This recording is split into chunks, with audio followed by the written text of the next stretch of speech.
Hello, hello, hello, ladies. It's Fiona here, Fiona Robertson, the body renewer and the body whisperer. And I put out a question just recently, so I have decided to answer the number one food craving that most of us women seem to get, and we don't understand why. And just to help you understand what the deeper meaning is behind the sugar cravings. Sugar is one of the biggest cravings out there. So I'm just going to go a little bit deeper and help you understand what the sugar craving could be for you. The question I put out last week, which got so much pull through, what is the one big food craving right now for you? And to know that there's a deeper meaning for it. Now I asked people to comment and I asked people that to comment, let me know what their food craving was.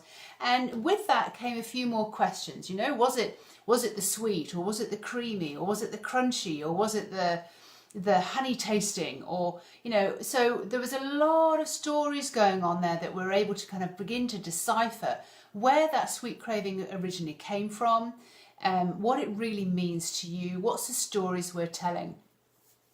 So when we say sweet food, which is the most craved for food substance, and you've got to understand that in a few years' time, you know, our kids are going to be able to say to us, oh my God, I can't believe that you let us eat so much sugar, you know, and you've got to know that the fruit manufacturers are creating sweeter and sweeter and sweeter apples. Have you seen in the supermarket, they say oranges, even sweeter, pineapples, even sweeter.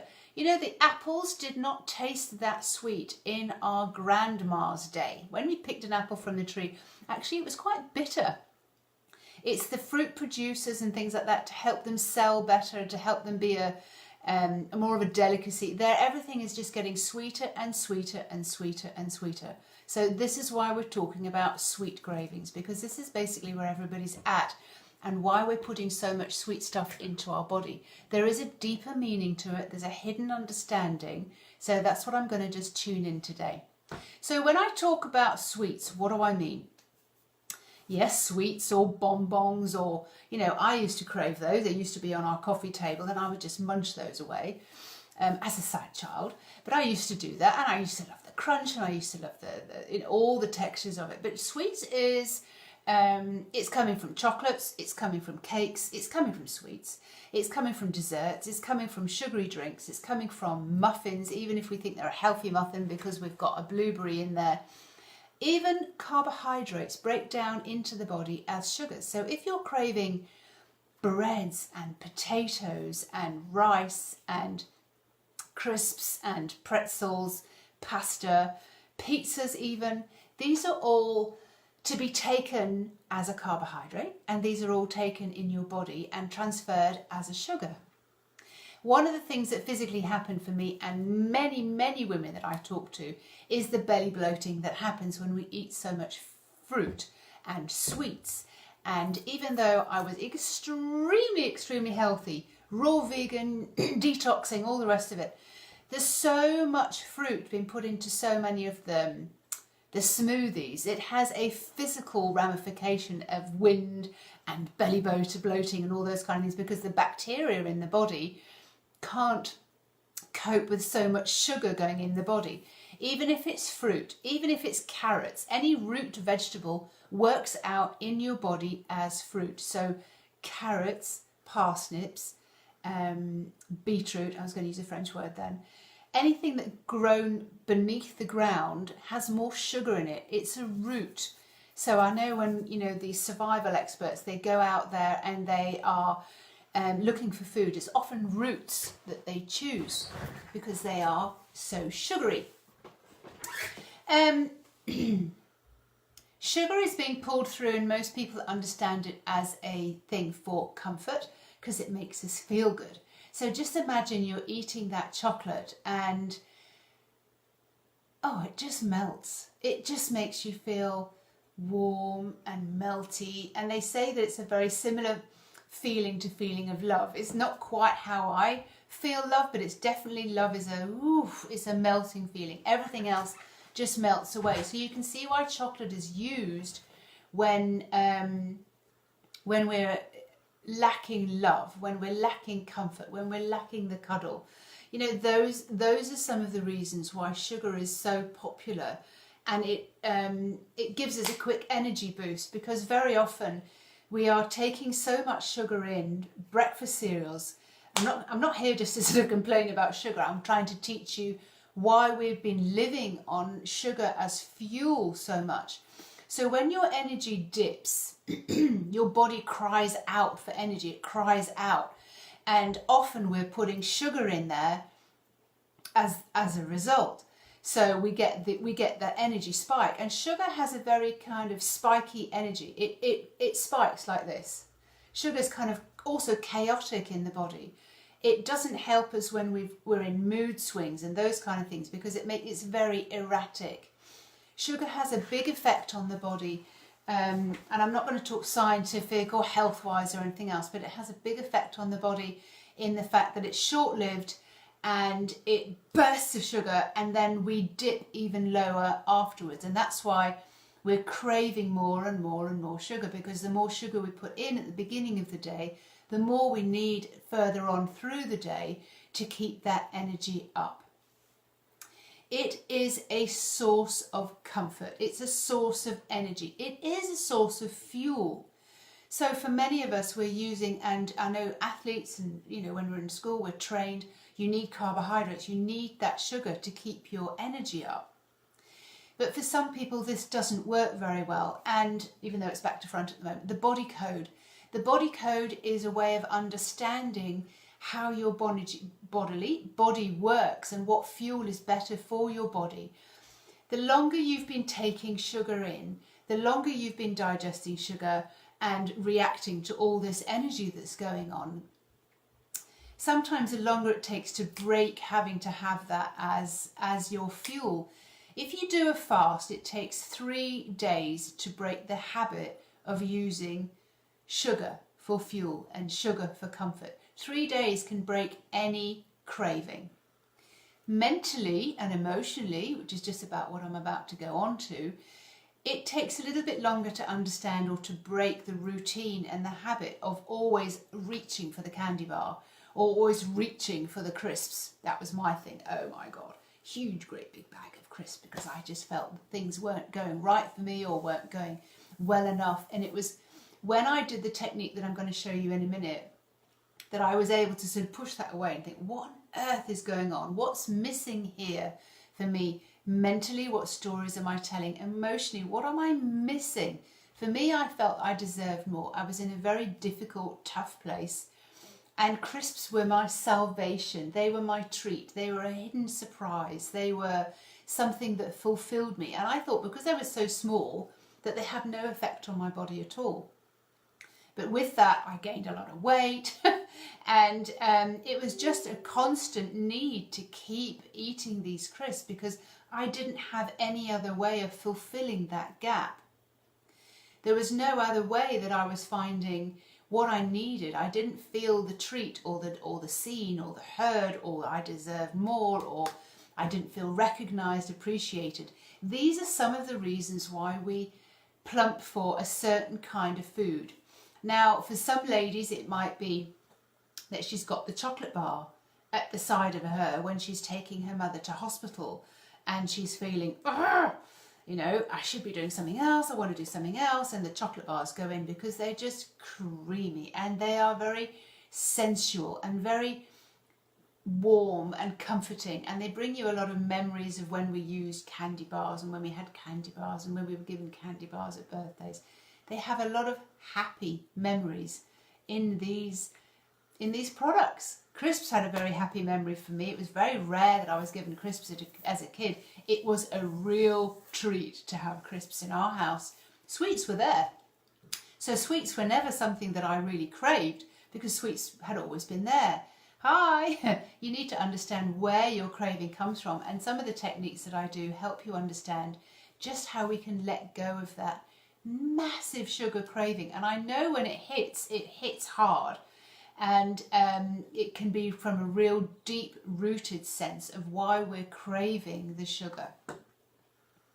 We need to be able to thank that craving, because that craving is showing us in some ways, if we're able to go a little bit deeper, ask a little bit more. Why are you there? Why am I craving so much? What am I missing? And I call these missing nutrients. When you understand what those missing nutrients are, you can understand what's going on in the background and why this craving is appearing for you. I've had cravings in the past of boiled egg and toasty soldiers, and I'm like, oh my God, I don't eat that. I'm a raw vegan. I don't eat that. I'm detoxing. Pushed that away for weeks until I realised when I said, okay, I'm going to have them. I can't get rid of this Saturday morning craving. What is it that I'm missing? This is how I'm seeing things. This is how I'm working. This is how I'm understanding these cravings and how they work for you and the deeper meaning. When I decided that I would take in these boiled eggs and toasty soldiers, I was just transported to another time in my childhood, sitting at the kitchen table, eating toasty soldiers and boiled eggs, dipping them in. I was like, oh my God, the feeling is of being home, being supported, being loved, being cared for. Is that what I'm missing? I looked at my present situation. I was like, oh my God, that's what I'm missing. That's my missing nutrient. That's what I'm not getting. So I have to find ways of filling that gap in. But that's what my craving was telling me. It was an emotional need that I wasn't having. Often when ladies tell me, I just crave sweets all the time, or I'm craving bread all the time, when it relates back to sweet on an emotional level is there's just not enough sweetness in your life. We've become very survival mode. Everything's very strict, very important, very precious, very organised, very practical, running houses, moving around, running a business. So sweet is missing. And often it's just as simple as that. It's just like there just isn't enough sweetness in your life. To break these cravings, if you want to break these cravings because they're having physical ramifications on your body, not only is it like sending you crazy, it can also make you sort of pre-diabetic after a while. When these things have been going on for long enough, your pancreas just can't push through enough insulin to function in your body. When the insulin comes in to combat as much sugar going through, she lowers your blood sugar so drastically, you're like, oh my God, I feel I'm going to faint. I need more sugar. And just so it just keeps on going. And after a while, your insulin can't push through quite so much. And you become diabetic, pre-diabetic first. You have a lot of symptoms. I go through these when I do a body code reading. If you've got a lot of these symptoms coming up, it's quite likely that you are pre-diabetic. Now, it can take doctors to diagnose diabetes. You have to actually have diabetes before the doctor can tell you you are diabetic.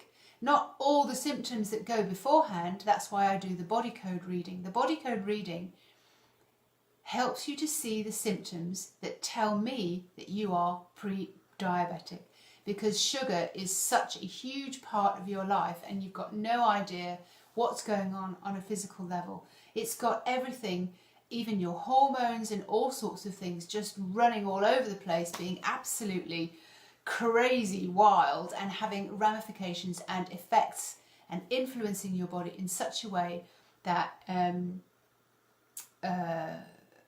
gynecological problems, weight problems, exhaustion, mood, all sorts of things that really are not diagnosable, but they are when you do the body code reading. I can tell you the symptoms that you have, and it can take 20 years of you eating sugar as your fuel before you kind of go, oh my God, I didn't know that it was going to take me down this path. It can take 20 years before you show up as being on the verge of being diabetic, or on the verge of having adrenal fatigue, and those kind of things. It takes a long time for it to actually show up that you've been using this as your source of fuel for such a long time.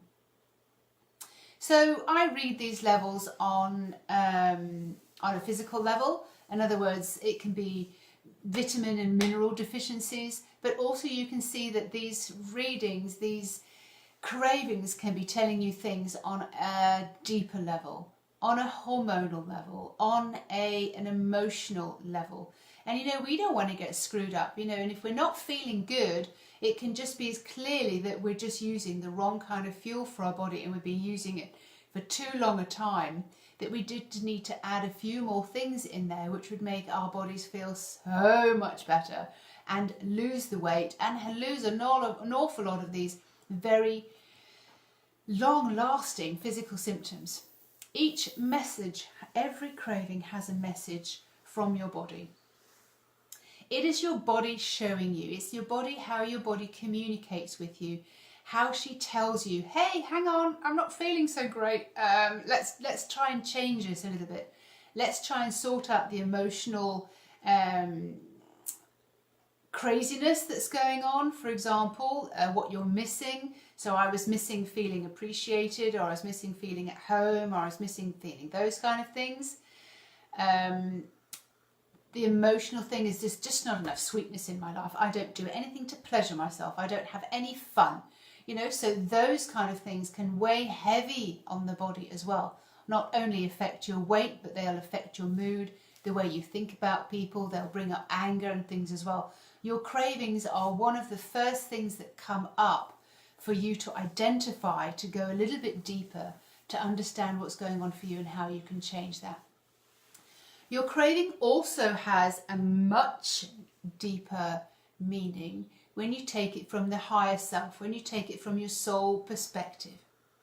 It's something that she wants you to understand on a much deeper level. Yes, for sure, let's have some more pleasure. Let's have some more fun. We need to feel alive in this life. Your soul is in your body, and your body is not feeling so great because it's eating so much sugar and you're craving the sugar. But your body's kind of going, I don't feel that I can do the kind of things because the body's just not responding. She's locked inside. She wants you to step up and deal with the real issues that are going on in your life. The conversations that you would better be having to live a sweeter life. She wants you to feel alive and vibrant and excited in your body. Sugar is such a huge, huge craving. Sugar, so go back to the physical level, sugar is being craved because on an energetic level you are totally depleted. You are running your life crazy. Things are going absolutely berserk and you're lacking energy. Your body will go, oh, I need some fuel. Let's have some sugar. So you will then go and eat the crisps, the cake, the sugar, and you'll feel fine for a while, but then you'll dip down. Your energy will go even lower. There are some other things that you need to put in place to stop yourself going on this huge highs, huge lows, huge highs, huge lows. And eventually it's going to have a physical ramification in the fact that your sleep's going to be affected as well. The diet industries are pushing sugar on you, even in some of the things that they say diet and they say low fat, but it's huge amounts. If you listen to Jamie Oliver, the chef, he's talking about the huge amounts of sugar that are in orange juices, that are in most products that we have. Sugar is probably one of the most grown crops that we have. And I don't just mean sugar, wheat cane, sugar cane, but you know, wheat and things like that. Masses and masses and massive amount of sugar in everything that we are now eating. So you are close to being pre-diabetic using this as fuel. Mentally, the body craves sugar, and it's a drug. You know, sugar is a drug, and it comes through in your alcohol, in all your sugars, carbohydrates, how it's digested and absorbed so quickly in the body. It's actually very cheap to grow, and it's very expensive when we buy it. So there's a huge amount of profit in sugar. It gives you a false high as well, because it gives you that serotonin. You know, it releases something in the brain. So it enables it to release that, which is a false high. And it's a massive drop in blood sugar that happens afterwards, which means that you have a massive drop in your mood as well. And this is the addiction. The massive high, the massive low, the massive high, the massive low. This is the addiction of sugar, and it becomes extremely addictive until we can actually break that addiction and put in all the things that we really, really needed instead. And can you imagine the physical damage that's done by following your craving? Your hormones, your enzymes, everything is completely overworked, and you are inviting in, if you haven't already, invited in conditions like diabetes and symptoms that can be reversed, and so easily reversed, by changing the kind of fuel that your body is running on. You are seriously, seriously missing a lot of sweetness that is possible in your life. We get broken down and worn down by stories and anger and watching the news. No wonder so many people crave sugar, because, you know, life's a drudge and life feels boring, and work and money and mortgages and education. You know, our relationships become really heavy, life becomes heavy, and we get trapped in this very heavy way. And so sugar seems like a light relief, but ultimately it's a very, very heavy relief.